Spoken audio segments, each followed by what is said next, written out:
যদি ইহুদিদের শোনেন যে বিশ্বের সবচেয়ে ভালো মানুষ কারা, বলবে মুসার সাথীরা।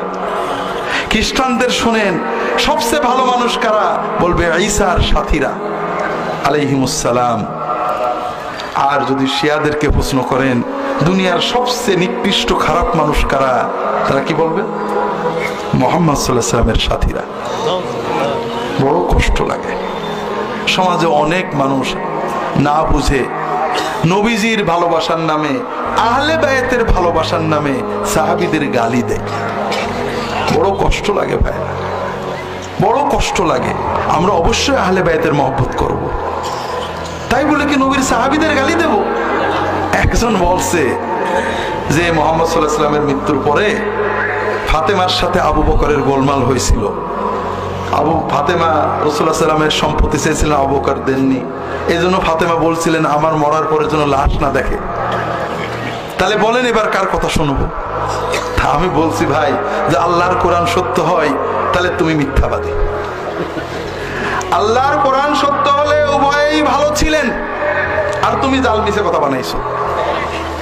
আর তোমার কথা যদি সত্য হয় তাহলে আল্লাহ নাউজুবিল্লাহ, আল্লাহর কোরআন মিথ্যা হয়ে যায়। মুহাম্মদ সাল্লাল্লাহু আলাইহি ওয়াসাল্লামের সাথে থেকে, তার সহবতে থেকে দিন বুঝলো না, আর তুমি বেশি বুঝে গেলে।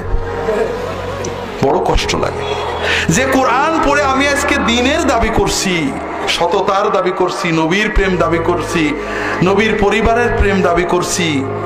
সেই কোরআন পড়লেন, সেই জীবন্ত কোরআনের মুখ থেকে শুনলেন, সেই নবীর সহবতে থাকলেন, তারা পেলেন না, আমি বেশি বুঝলাম। বড় কষ্ট লাগে ভাইরা।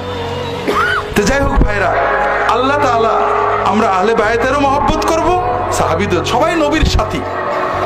তাদের ভিতরে ভুল বুঝাবুঝি হলে, মানুষে মানুষে ভুল বুঝাবুঝি হলে, এটা মানবিক ব্যাপার। এটা আমাদের এক অলির সাথে আর এক অলির ভুল বুঝাবুঝি হয় না। ইমাম আবু হানিফার সাথে শাফিঈর মতভেদ ছিল না, তা আমরা কি কাউকে ঘৃণা করবো নাকি? এটা মানবিক ভুল, এটা গল্প, কোরআন হাদিসে নেই, মানুষ বানিয়েছে, আল্লাহ জানে। কিন্তু কোরআন এবং হাদিস বলছে মুহাম্মদ রাসূলুল্লাহ সাল্লাল্লাহু আলাইহি ওয়াসাল্লামের সাথীরা খারাপ হতে পারে না। কথা কি বলতে পারছে?